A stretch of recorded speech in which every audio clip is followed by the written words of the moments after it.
Hi, I'm Julian from Alibaba Cloud Database Product Team.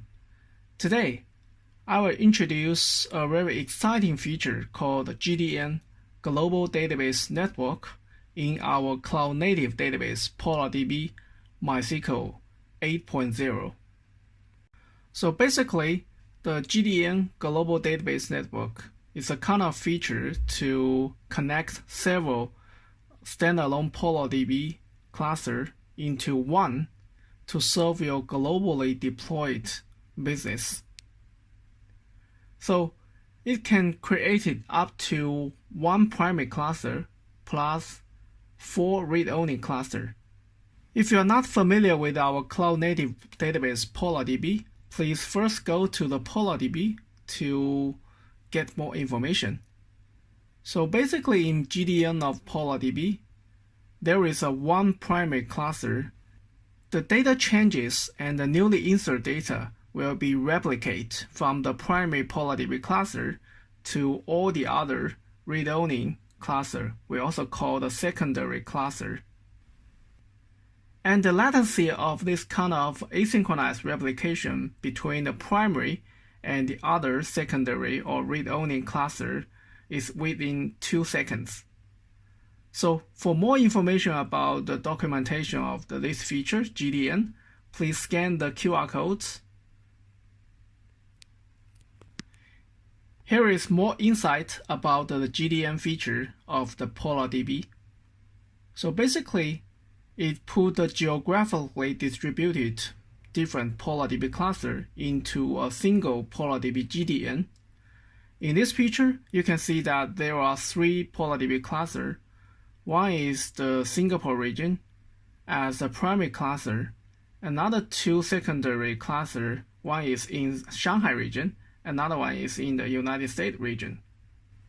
So wherever you connect to the different PolarDB cluster in the PolarDB GDN, the write requests will all be routed to the primary cluster, but the read request will just be routed to which cluster you connected to. And the primary cluster using the redo lock to do the data replication to the other secondary clusters within the PolarDB GDN. Since it is kind of a physical replication based on the redo lock, so the replication will be very fast within a very low latency, such as 2 seconds. This is very helpful and convenient and flexible for the global deployed business. And still, that you can benefit from the cloud-native features that PolarDB brings to you, such as a fast elasticity according to your business workload. So, it is kind of a globally deployed cloud-native database for your business. Here are some prerequisites and precautions for the PolarDB Global Database Network. The first one is that the version of the PolarDB should be PolarDB for MySQL 8.0. Then, a primary PolarDB cluster must be created at the first hand. Then the kernel minor version of the primary cluster must be the latest. So if it's not the minor version is not the latest, please go to the minor version upgrade on the web console to keep it to the latest version. And then the GDN contains one primary cluster and can create up to 4 secondary clusters. Then the primary cluster and the secondary cluster are independent for each other and have different specifications, whitelist, and parameter values. A cluster can only belong to one GDN. Okay. A GDN can cover up to 5 regions, and multiple clusters can exist in the same region and the same zone.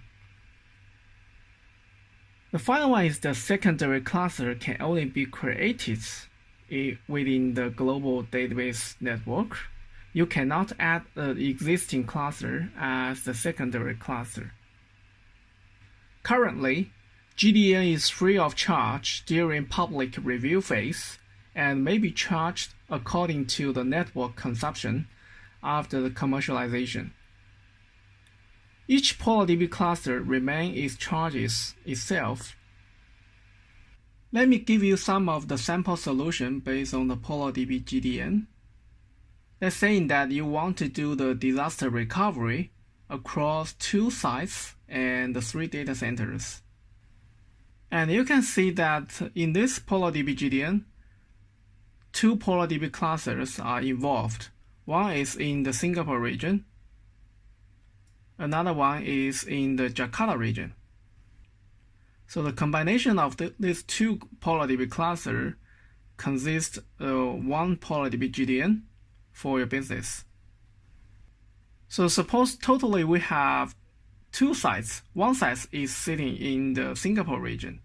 Another site is sitting in the Jakarta region. And we have 3 data centers deployments. 2 data centers in the Singapore region in 2 different availability zones.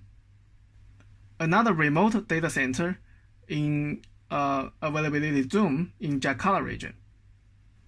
So the primary application is running inside the Singapore region, connecting to the primary cluster of the PolarDB and read-write to this PolarDB cluster. And the primary cluster will do the data replication to the remote sites in Jakarta region as a backup cluster.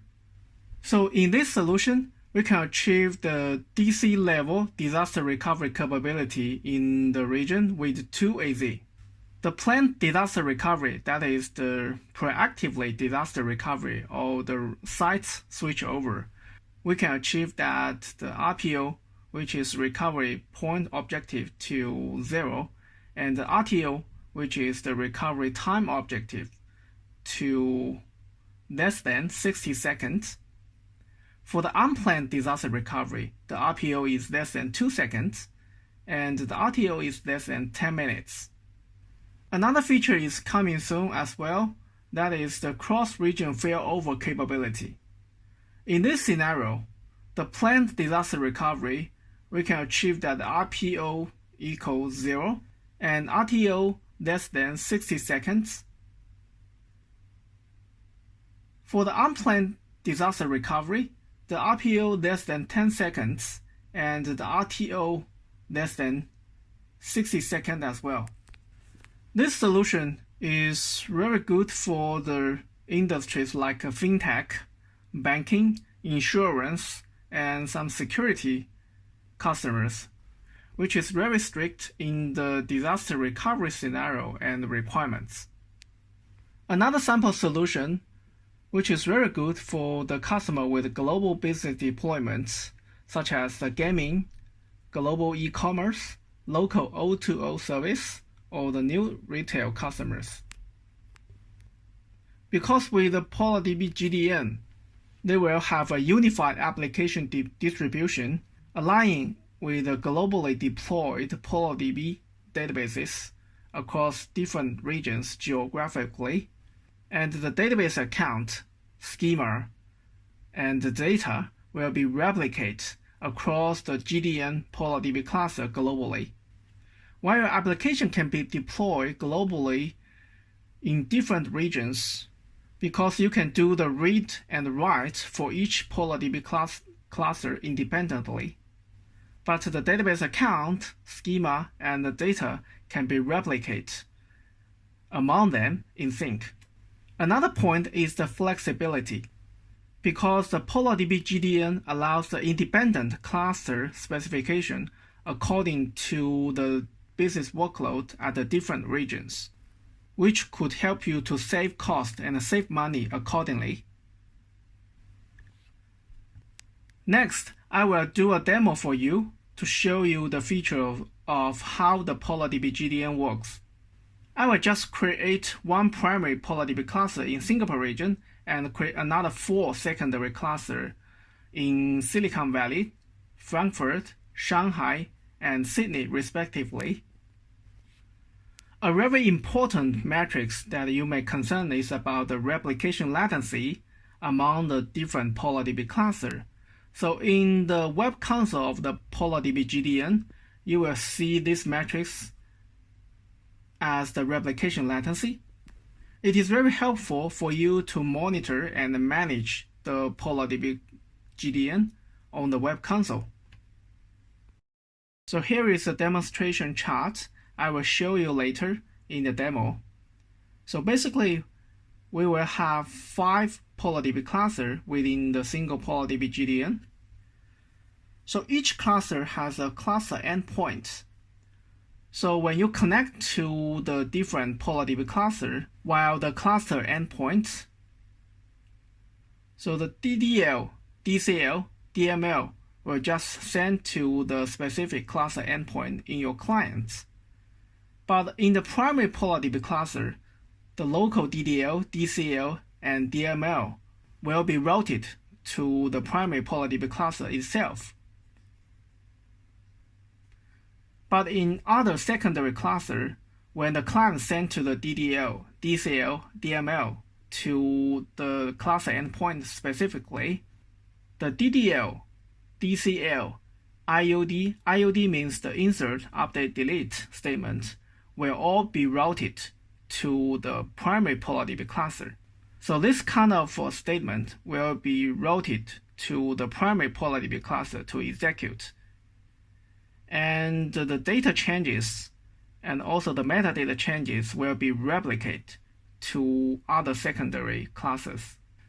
But in the secondary classes, the select statement, that is query, will be just sent to the local PolarDB cluster to execute itself.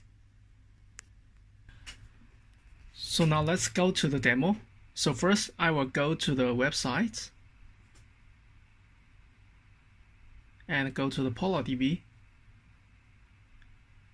First, I'm going to create the primary cluster of the PolarDB in Singapore region.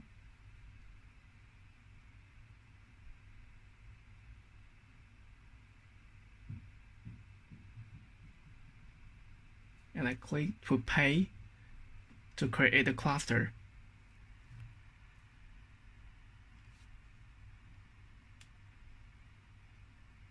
Okay. So let's go to the console of the PolarDB. Here you can see the cluster in Singapore region is in the creating status with 4 core and 16 gigabytes memory. And let me rename the cluster alias to better identify the cluster, Singapore region primary. Okay, now the cluster is in the running status for the primary cluster. And in the information page of the Singapore cluster, you can see the endpoint information here. There is a 1 primary node and 1 read-only nodes, and also the storage information here.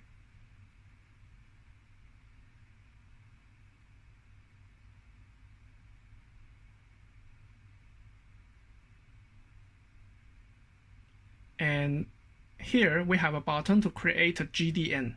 So click the button and input the name of the GDN.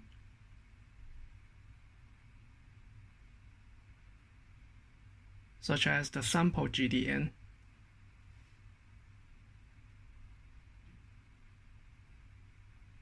And select the primary region.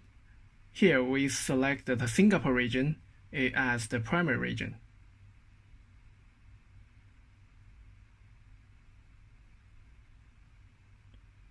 And also specify the primary cluster, which is the Singapore region cluster. So the GDN is in the creating status, as you can see in the web console.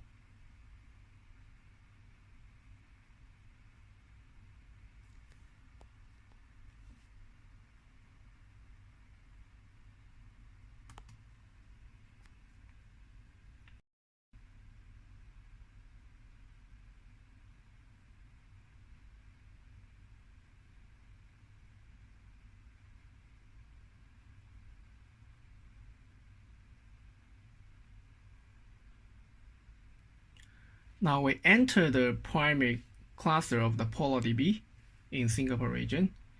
Here is the action. Click the Add Secondary Cluster. As we mentioned that you only can create a second cluster in the GDN. So here in the demo, we want to create another 4 PolarDB cluster as the secondary clusters. First, let's go to create a PolarDB secondary cluster in Shanghai region in China.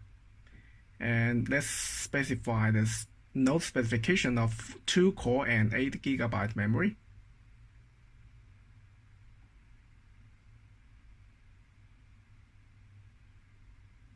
Okay, let's pay the cluster.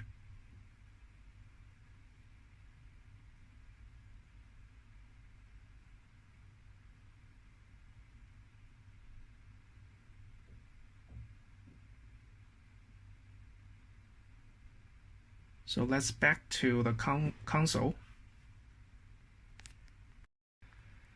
And in the GDN web console, you will see the Shanghai region here, and we have a map to show the whole cluster of the GDN.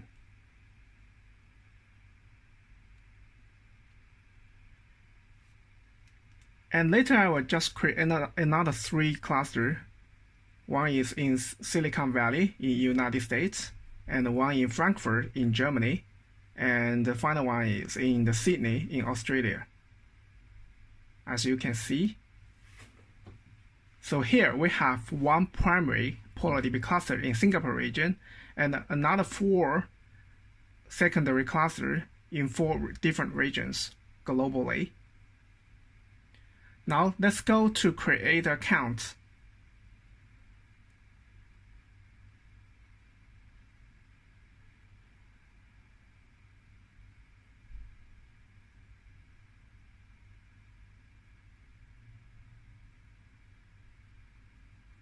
Okay, the database account is in the creating status, as you can see, in Singapore region.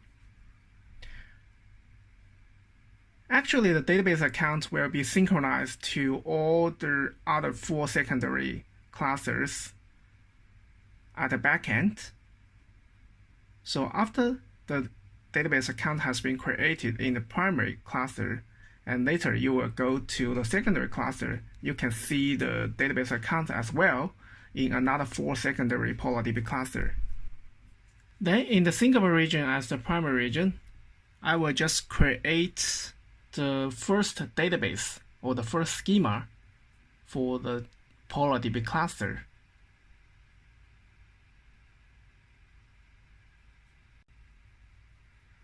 Okay, the database account and the database has all been created successfully.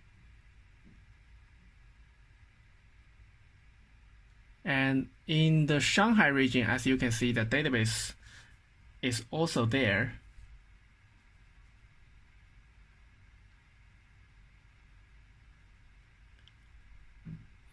Also for the database in other secondary clusters. So the database and account can be synchronized and order replicated from the primary cluster to other secondary cluster. You can log on to the database to DMS to do the operation against the PolarDB cluster. So here, let's try to log on to the Australia Sydney region with the database account we have just created and test the connection here. Okay, successfully. So let's log in. So after you log on to the DMS, you can do some query and also DDL on top of DMS. So here in the PolarDB cluster, you can also do the scaling up to scale up the PolarDB cluster specifications here. So here, let's try to scale up to 4 cores and 16 GB for each primary node and the read-only nodes for other secondary cluster.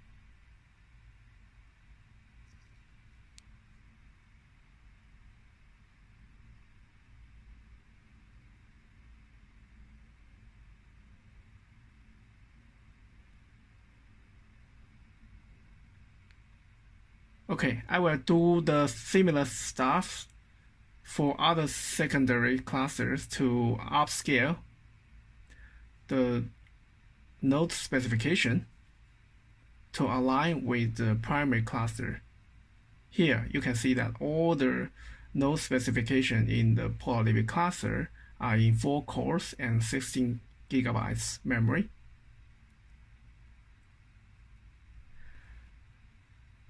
So let's apply for the public endpoints for all the PolarDB cluster for the demo. So later I will just use this endpoint to access to the different PolarDB cluster to do the data insert and query to show the demos. Okay.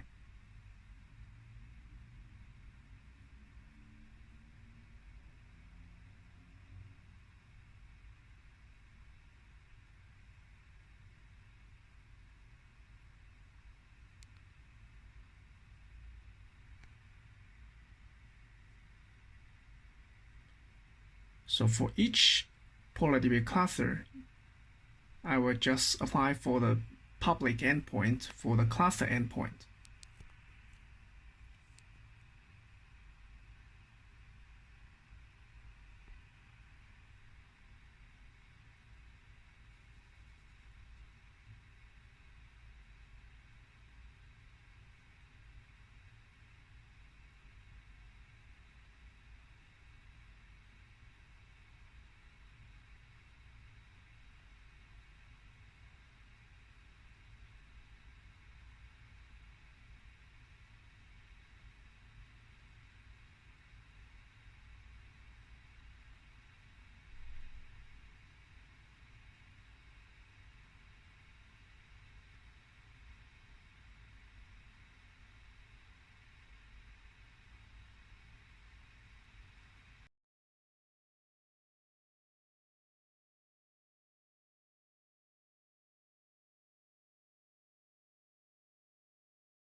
Okay, this is the last cluster in Sydney region.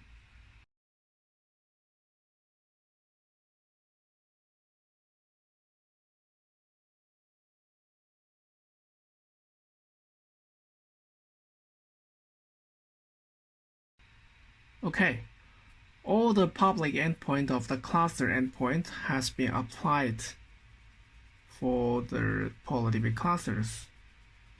So let me try to copy the public endpoint to a notepad.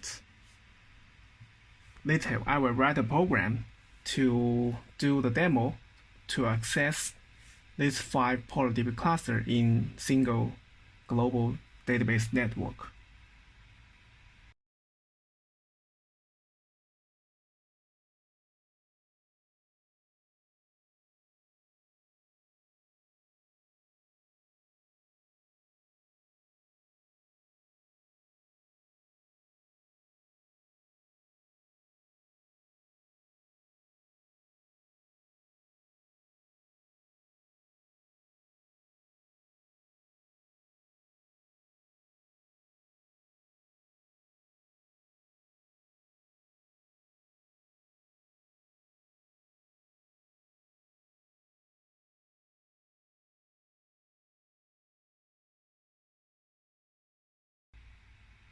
Okay, this is 5 PolarDB cluster endpoints. So to later, from my laptop, I will try to access this 5 PolarDB cluster. So first, I will try to add my laptop IP address to the whitelist for this 5 PolarDB cluster. For later, my laptop can connect to the 5 PolarDB clusters.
Okay, to simulate the client accessing to the PolarDB cluster in the global database network for this 5 cluster, I will try to open the 5 command line window here. Okay, the first one is for the Singapore region. The second one, I will try to connect to the Shanghai region as the secondary cluster. Okay, this is the third one, the fourth one, and the fifth one.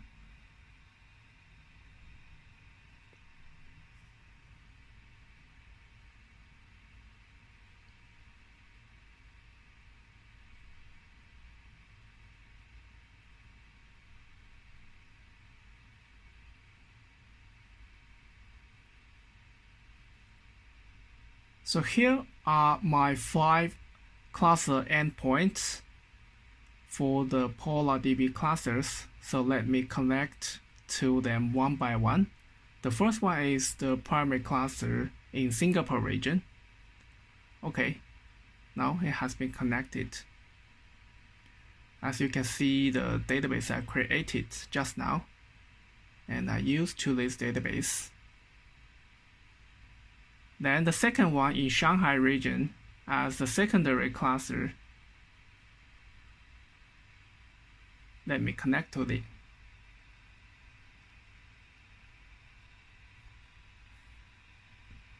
Okay. I will use to the test GDN DB1 as well. As you can see, there are 2 tables. Actually, I just created 2 tables under the database test GDN DB1 before. The third one is in the Silicon Valley region. Let me connect to it.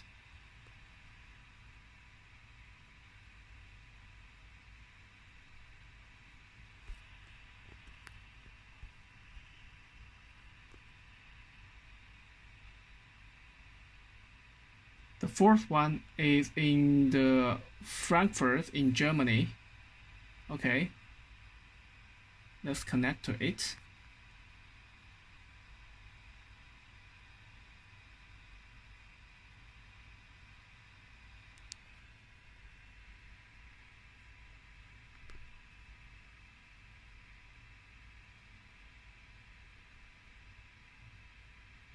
You can see 2 tables as well. The final one should be the Sydney region in Australia. So let me connect to the secondary cluster in Sydney region.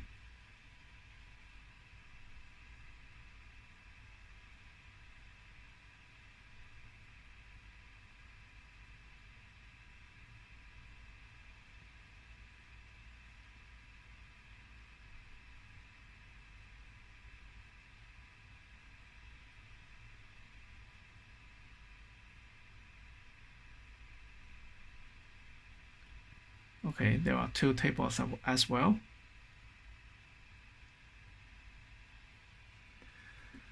As you can see that the database and the tables are all synchronized across all the clusters within the PolarDB global database network.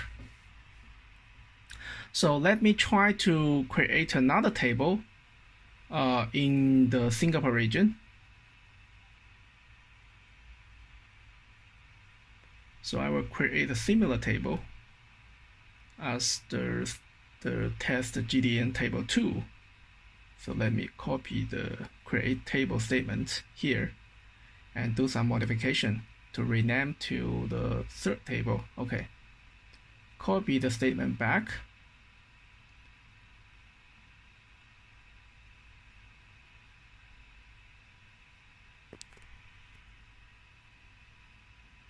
And okay, it's executed successfully. And we show table here in Singapore region. You can see that there are 3 tables now. And as you can see in other secondary classes, the table has been replicated from the Singapore region in the primary cluster to another 4 secondary cluster.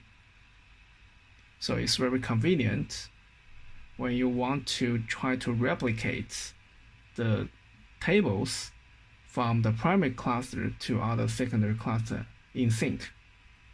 Okay, the fourth one as well. And let me try another. So this time, let me try to create a table in the Frankfurt region in the secondary cluster. So as we mentioned that the DDL will be just routing to the primary cluster in Singapore region, and then the Singapore region will try to replicate the schema, the newly created table, to other secondary classes. So as you can see, the table 5 are also replicate to all the other secondary classes. So here, I have written two programs for the demo. One is the GDN reader, another one is the GDN writer. What writer do is that it's trying to connect to the PolarDB cluster, no matter it is the primary cluster or the secondary cluster. It just try to connect to the PolarDB cluster as you specify the specific endpoint. And then he will try to insert the data in a loop continuously into that specific PolarDB cluster. As we mentioned before, that if you insert the data into secondary cluster, the secondary cluster will just automatically route the insert statement to the primary cluster. Then the primary cluster will just be in charge of replicating the newly inserted data to other secondary cluster. So what the GDN reader do is that he will just continuously select count star, count the record count of the specific table. So through these two programs, we'll see the PolarDB GDN behavior. So first, let me try to connect to each PolarDB cluster as the reader. Okay, you can see at the very beginning there is 0 rows in each table in all the secondary cluster, and also in the Singapore region cluster.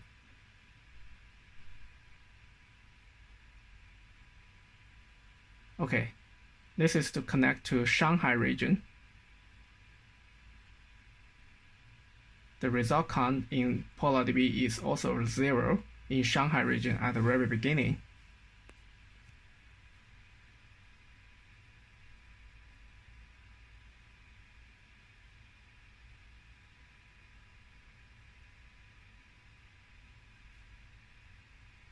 Then, let me connect to the Silicon Valley.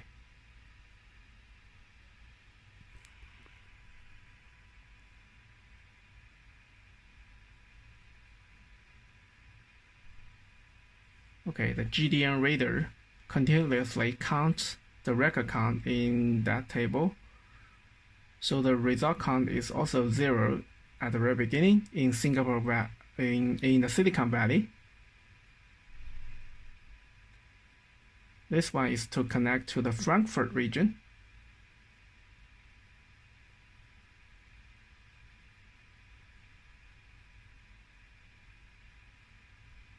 Okay, the final one is to connect to the Sydney region to run the GDN reader.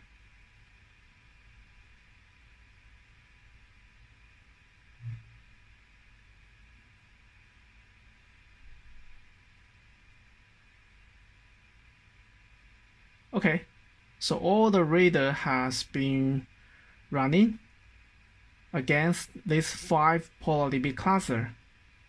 As you can see at the very beginning, the table is empty in 5 PolarDB clusters. Now let's start to run the GDN writer in the Singapore region.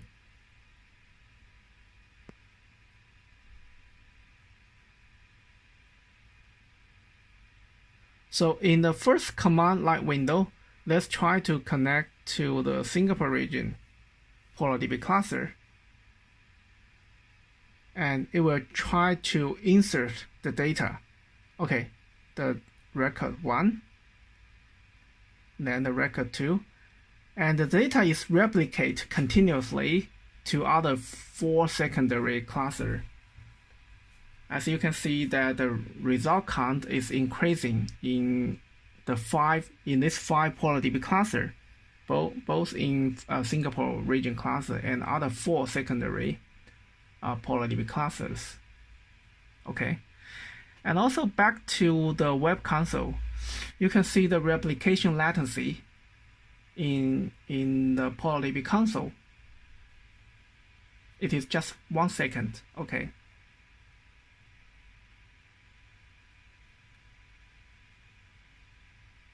So the GDN writer is continuously insert data into the Singapore cluster.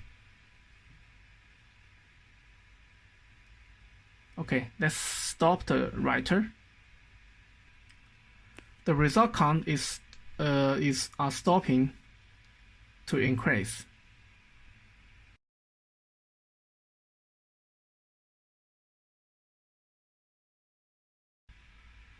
Now I'm going to demo the GDN writer running against the secondary cluster.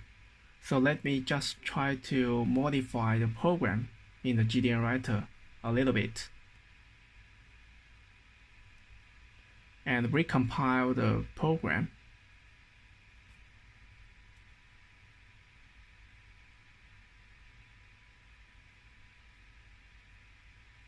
And run the GDN writer again.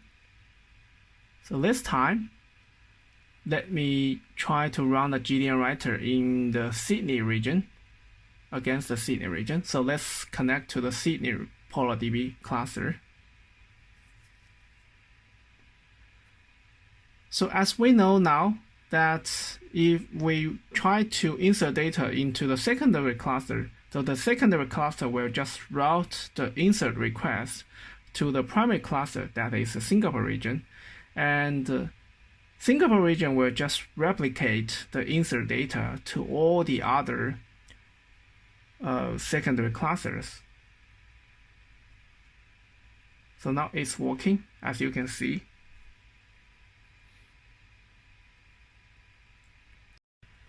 Let me try to modify the GDN writer and reader a little bit to insert data and query the data more frequently.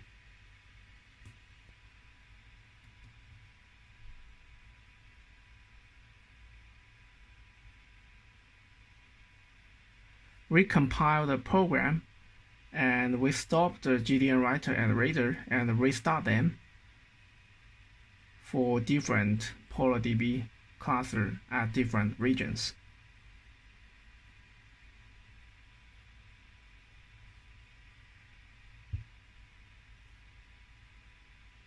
So first is the Singapore region.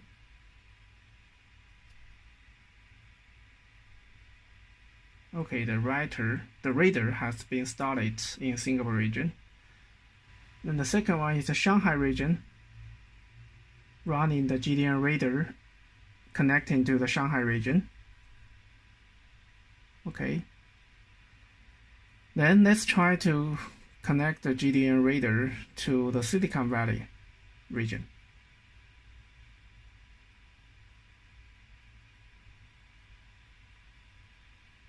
Then the Frankfurt region. The last one is the Sydney region.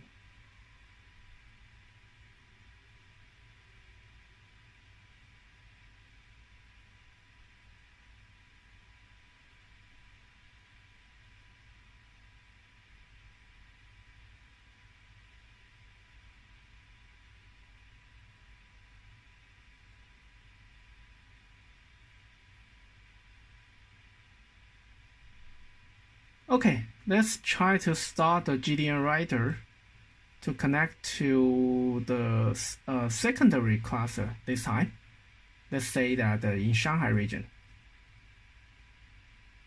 Okay, so data is inserted into the Shanghai region, and the Shanghai region will route to the Singapore region as a primary cluster. but the data is replicated to all the other secondary classes as well. And go back to the web console, you can see that replication latency is very low now in the healthy status. Okay, I think that's all for the demo of the PolarDB global database network. So it's very helpful for the global business deployments using the PolarDB GDN. Thank you for your time. If you are interested in the PolarDB and PolarDB Global Database Network, please go to the websites and do not hesitate to try it out. Okay, that's all for today's session. See you next time. Bye bye.